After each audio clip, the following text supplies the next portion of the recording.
एक राजा था जिसकी 4 रानियां थीं। राजा और चारों रानियों को यह दुख था कि उनकी कोई संतान नहीं थी। राजा इस विचार से अवसाद में डूबा रहता कि उत्तराधिकारी के अभाव में उसके बाद राज्य का भार कौन संभालेगा। एक दिन राजा की सभा में एक आदमी आया और उसने बताया कि अमुक स्थान पर एक ओझा रहता है जो झाड़फूंक जादूटोना जानता है और उसके मंत्रों के प्रभाव से कई बार स्त्रियों को संतान सुख प्राप्त हो चुका है। राजा को उस आदमी की बातों पर विश्वास तो नहीं हुआ, किंतु उसने सोचा कि उस ओझा से मिल लेने में कोई हानि भी तो नहीं है। यह विचार करके राजा अपने साथ कुछ सिपाहियों को लेकर ओझा से मिलने चल पड़ा। सघन वन के मध्य ओझा की झोपड़ी थी। राजा ने ओझा के पास पहुंचकर उसे अपनी समस्या बताई। राजन, आपकी चारों रानियां संतान उत्पन्न करने योग्य नहीं है, किंतु आपकी 5वीं रानी से आपको एक पुत्र की प्राप्ति होगी। वह पुत्र शूरवीर होगा और आपके राज्य के लिए एक योग्य शासक सिद्ध होगा। ओझा ने कहा। किंतु मेरी 5वीं रानी तो है ही नहीं, राजा ने कहा। आपको अभी लौटते समय वन में एक अनाथ बैगा युवती मिलेगी। आप उससे विवाह करिएगा। वही बैगा युवती आपकी रानी बनकर आपको उत्तराधिकारी प्रदान करेगी, ओझा ने कहा। राजा ने ओझा को प्रणाम किया और अपने महल की ओर लौट चला। रास्ते में उसे किसी युवती के रोने का स्वर सुनाई दिया। पता करो कि ये कौन रो रहा है, राजा ने अपने सिपाहियों को आदेश दिया। सिपाही ढूंढ खोज में लग गए। अंततः उन्हें एक युवती दिखाई दी जो एक पेड़ के नीचे बैठी रो रही थी। सिपाही उसे पकड़कर राजा के सामने ले आए। तुम कौन हो? यहाँ घने वन में क्यों रो रही हो? राजा ने उस युवती से पूछा। मैं एक अनाथ हूँ। मैं अपने दूर के संबंधियों के साथ रहती थी, किंतु आज उन लोगों ने मुझे यहाँ वन में लाकर छोड़ दिया। अब मेरा इस दुनिया में अपना कहने वाला कोई नहीं है। इतना कहकर वह युवती पुनः रोने लगी। क्या तुम बैगा हो? राजा ने युवती से पूछा। जी हाँ। किंतु आपने ये कैसे जाना? युवती को आश्चर्य हुआ। तुम इतनी सुंदर हो। इतनी सुंदर तो कोई बैगा युवती ही हो सकती है। तुम घबराओ नहीं। यदि तुमको स्वीकार हो तो मैं तुमसे विवाह करके तुम्हें अपनी रानी बनाना चाहता हूँ, राजा ने उस युवती से कहा। राजा समझ गया था कि ये वही युवती है जिसके बारे में ओझा ने बताया था। युवती को भला क्या आपत्ति होती? हर युवती रानी बनना चाहती है। उस युवती ने भी सहर्ष स्वीकृति दे दी। राजा युवती को लेकर अपने महल लौट आया। उसी दिन उसने बैगा युवती से विवाह कर लिया और उसे अपनी 5वीं रानी बना लिया। वह युवती बैगा रानी कहलाने लगी। बैगा रानी के आने से शेष चारों रानियों को अच्छा नहीं लगा। वे बैगा रानी से चिढ़ने लगी। जब रानियों को पता चला कि बैगा रानी गर्भवती है तो वे चिंतित हो उठीं। उन्हें लगा कि यदि बैगा रानी ने संतान को जन्म दिया तो उन सब की अपेक्षा बैगा रानी का महत्व बढ़ जाएगा। जबकि राजा को बैगा रानी के गर्भवती होने का समाचार मिला तो वह फूला नहीं समाया। उसे लगा कि ओझा का कथन अक्षरश सत्य हो रहा है। उसे अब अपना उत्तराधिकारी मिल जाएगा। चारों रानियों ने तय किया कि बैगा रानी की संतान को जीवित ही नहीं रहने देंगी और इस बात की भनक राजा को भी नहीं लगने देंगी कि बैगा रानी ने संतान को जन्म दिया है।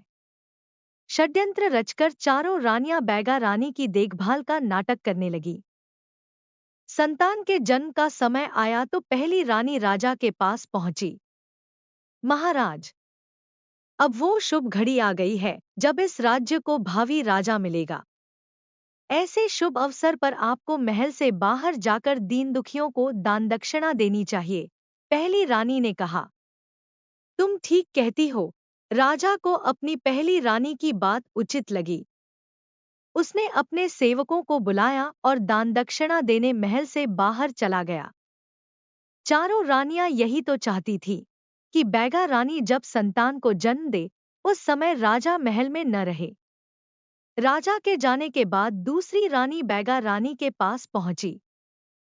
बहन, हम चाहती हैं कि तुम्हारी संतान को जन्म लेते समय कोई कष्ट न हो, इसलिए तुम ऐसा करो कि धान के कोठे के छेद में अपना सिर डालकर बैठ जाओ।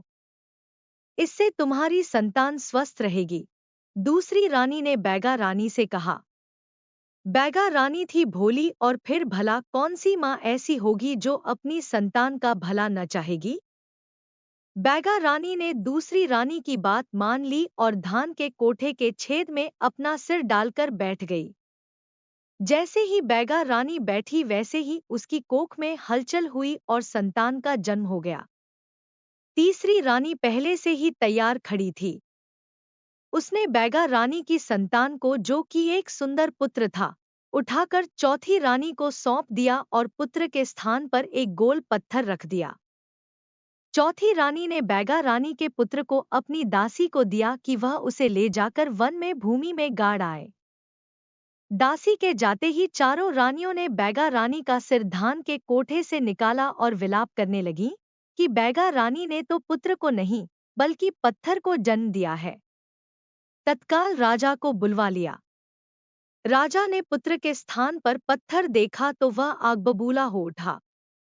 उसे लगा कि ओझा ने उसे मूर्ख बनाया और किसी डायन या चुड़ैल को उसके मत्थे मढ़ दिया है, अन्यथा कभी कोई स्त्री किसी पत्थर को जन्म कैसे दे सकती है। राजा ने बैगा रानी को महल से निकाल दिया और वापस वन में भेज दिया। बैगा रानी के पास पुत्र के पैदा होने का कोई साक्ष्य नहीं था, अतः वह क्या कर सकती थी। उसने भी राजा की आज्ञा को चुपचाप स्वीकार कर लिया और दुखी मन से वन में चली गई। इसके बाद चारों रानियों ने राजा को समझाया कि हमें प्रजा को यह नहीं बताना चाहिए कि उसने एक पत्थर को जन्म दिया था, अन्यथा प्रजा के मन पर इसका बुरा प्रभाव पड़ेगा। हमें यह घोषित कर देना चाहिए कि बैगा रानी बच्चे को जन्म देते समय मर गई और उसका बच्चा भी नहीं बचा। लेकिन हम बैगा रानी के शव के बदले किसका अंतिम संस्कार करेंगे? राजा ने पूछा। बैगा रानी के शव के बदले मैं अपनी दासी का शव रख दूंगी, चौथी रानी ने कहा। चारों रानियां षड्यंत्र में सहायता देने वाली उस दासी को भी जीवित नहीं छोड़ना चाहती थी, ताकि वास्तविक बात किसी को कभी भी पता न चल सके। चारों रानियों ने ऐसा ही किया। बैगा रानी के शव के बदले दासी का शव रख दिया और धूमधाम से उसका अंतिम संस्कार करा दिया।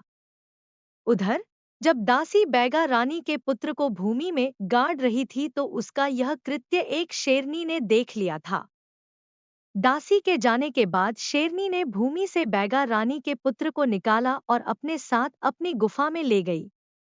लो, मैं तुम लोगों के लिए एक छोटा भाई लाई हूं, शेरनी ने अपने शावकों से कहा। शेरनी के 4 शावक थे। चारों अपने छोटे भाई के रूप में बैगा राजकुमार को देखकर बहुत प्रसन्न हुए। शेरनी भी अपने शावकों के साथ बैगा राजकुमार का लालन पालन करने लगी। धीरे धीरे बैगा राजकुमार और शावक बड़े हो गए। बैगा राजकुमार एक सुंदर युवक बन गया और शावक बलशाली शेरों के रूप में विकसित हो गए। एक दिन बैगा राजकुमार ने अपनी शेरनी माँ से कहा कि मुझे एक धनुष बाण दिला दो जिससे मैं पूरे परिवार के लिए शिकार किया करूंगा। शेरनी बैगा राजकुमार के लिए धनुष बाण बनवाने लोहार के पास पहुंची। लोहार ने एक बहुत बड़ा और भारी भरकम धनुष बाण बना दिया। शेरनी ने धनुष बाण बैगा राजकुमार को दे दिया। उस दिन से बैगा राजकुमार अपने पूरे परिवार के लिए शिकार करने लगा। एक दिन राजा का एक सिपाही भटकता हुआ वन में आ पहुंचा। उसने बैगा राजकुमार को धनुष बाण से शिकार करते देखा। इतना बड़ा धनुष बाण उसने पहले कभी नहीं देखा था। उसने विचार किया कि यदि यह धनुष बाण मैं अपने राजा को भेंट करूं तो वह मुझे बहुत सारा इनाम देगा। इस लोभ में पड़कर सिपाही ने बैगा राजकुमार का पीछा किया। शिकार करते करते जब बैगा राजकुमार थककर सुस्ताने बैठ गया और उसे झपकी लग गई तो सिपाही ने चुपके से उसका धनुष बाण अपनी पीठ पर लादा और भाग खड़ा हुआ। जब बैगा राजकुमार की आंख खुली तो उसे अपना धनुष बाण नहीं दिखा। उसने बहुत ढूंढा किंतु उसे नहीं मिला। वह दुखी मन से अपनी गुफा में लौट आया। उधर सिपाही ने धनुष बाण ले जाकर राजा को भेंट किया। जब धनुष बाण इतना बड़ा और भारी है तो इसे चलाने वाला भी बहुत बड़ा होगा। राजा ने सिपाही से पूछा। नहीं महाराज, वह तो एक सुकोमल युवक था। सिपाही के मुख से असली बात निकल गई। यह सुनकर राजा को सिपाही पर बहुत क्रोध आया कि वह उसे चोरी का सामान भेंट कर रहा है। साथ ही उसे यह जिज्ञासा हुई कि वह युवक कौन है, देखने में कैसा है, जिसका यह धनुष बाण है। राजा ने विचार किया कि यह धनुष्बाण उस युवक को वापस कर देना चाहिए और जब वह युवक इसे लेने आएगा तो उसे वे देख भी लेंगे। राजा ने ढिंडोरा पिटवा दिया कि एक धनुष बाण उसे मिला है, जिसका भी हो वह आकर उसे ले जाए, किंतु असली मालिक की पहचान के लिए उसे चलाकर दिखाना होगा। यह समाचार पक्षियों के द्वारा शेरनी के पास पहुंचा। चारों शेरों ने भी सुना। वे अपने छोटे भाई का धनुष बाण वापस लाने को उद्यत हो उठे, किंतु शेरनी ने उन्हें समझाया कि उनका मनुष्यों के बीच जाना उचित नहीं है। बैगा राजकुमार को ही जाना होगा। इसके बाद बैगा राजकुमार राजा से मिलने अकेले चल पड़ा। राजा के महल के पास पहुंचकर उसे प्यास लगाई। बैगा राजकुमार महल के पास स्थित पोखर में पानी पीने को रुका। जिस समय वह पानी पी रहा था उसी समय महल की अटारी से राजा की चारों रानियों ने झांककर नीचे देखा। उन्हें बैगा राजकुमार दिखाई दे गया। चारों रानियों को बैगा राजकुमार की वेशभूषा बड़ी विचित्र लगी। वे बैगा राजकुमार का उपहास करने लगी। देखो देखो, हमारे महल के पास ये कैसा पशु आया है। एक रानी ने बैगा राजकुमार का मजाक उड़ाते हुए कहा। हाँ, मुझे तो यह पशु बड़ा विचित्र दिखाई पड़ता है। दूसरी रानी हाँ में हाँ मिलाती हुई बोली। इसे तो राजा से कहकर किसी पिंजरे में बंद करवा देना चाहिए। तीसरी रानी ने हंसते हुए कहा। नहीं नहीं, इसे तो वापस जंगल में भगा देना चाहिए। चौथी रानी खिलखिलाती हुई बोली। रानियों के ताने सुनकर बैगा राजकुमार ने अपना सिर उठाकर रानियों की ओर देखा, फिर मुस्कुराते हुए बोला, मैं पशु की तरह भले ही दिख रहा हूँ, किंतु उन रानियों से तो अच्छा हूँ जिन्होंने अपनी पांचवी रानी की संतान को पत्थर का बता दिया था। इतना कहकर बैगा राजकुमार महल के द्वार की ओर बढ़ गया, किंतु उसकी यह बात सुनकर चारों रानियों सन्न रह गईं। हमने तो यह बात सबसे छिपाई थी। राजाजी ने भी किसी को नहीं बताया। हमने अपनी उस दासी को भी मरवा दिया था जो यह भेद जानती थी। फिर इस युवक को कैसे यह भेद मालूम है? पहली रानी चिंतित होकर बोली। हाँ, यह तो बड़े संकट का विषय है। हमें इस युवक की गतिविधियों पर ध्यान देना होगा, दूसरी रानी ने कहा। इसके बाद चारों रानियों ने अपनी विश्वस्त दासी को राजकुमार के पीछे लगा दिया। कुछ देर बाद दासी ने आकर रानियों बताया कि वह युवक धनुष्बाण चलाने आया है। रानियों ने यह सुना तो उन्होंने योजना बनाई कि वह युवक चाहे धनुष्बाण चला पाए या न चला पाए, किंतु इस परीक्षा के बाद उसे मरवा देना होगा ताकि रानियों का भेद वह किसी और को न बता सके। बैगा राजकुमार को मरवाने के लिए रानियों ने 2 सिपाही उस स्थान पर भेज दिए जहां बैगा राजकुमार को धनुष्बाण की परीक्षा देनी थी। उन्हें निर्देश दे दिया कि जैसे ही बैगा राजकुमार बाण चलाकर धनुष नीचे टिकाए वैसे ही वे दोनों उसे मार डालें। रानियां बैगा राजकुमार को अपने सामने मरता हुआ देखने के उद्देश्य से परीक्षा स्थल पर जा पहुंची। युवक, धनुष पर बाण चढ़ाकर चलाओ। यदि तुम ऐसा कर सके तो हमें विश्वास हो जाएगा कि यह धनुष बाण तुम्हारा है। हम तुम्हें तुम्हारा धनुष बाण ही नहीं देंगे अपितु ढेर सारा इनाम भी देंगे। राजा ने बैगा राजकुमार से कहा, महाराज, यह धनुष बाण मेरा ही है। मैं अभी इसे चलाकर यह बात सिद्ध कर दूंगा, किंतु मुझे किसी इनाम की लालसा नहीं है। यदि आप मुझे इनाम के रूप में कुछ देना ही चाहते हो तो मुझे न्याय दीजिएगा। बैगा राजकुमार ने कहा, न्याय?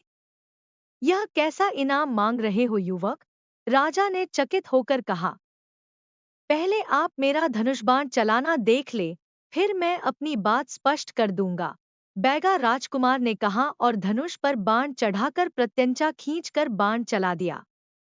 बाण गर्जनध्वनि करता हुआ आकाश की ओर उठा और फिर बादलों को भेदता हुआ वापस आकर उन दोनों सिपाहियों के सिरों को भेदता हुआ निकल गया जो बैगा राजकुमार को मारने वाले थे।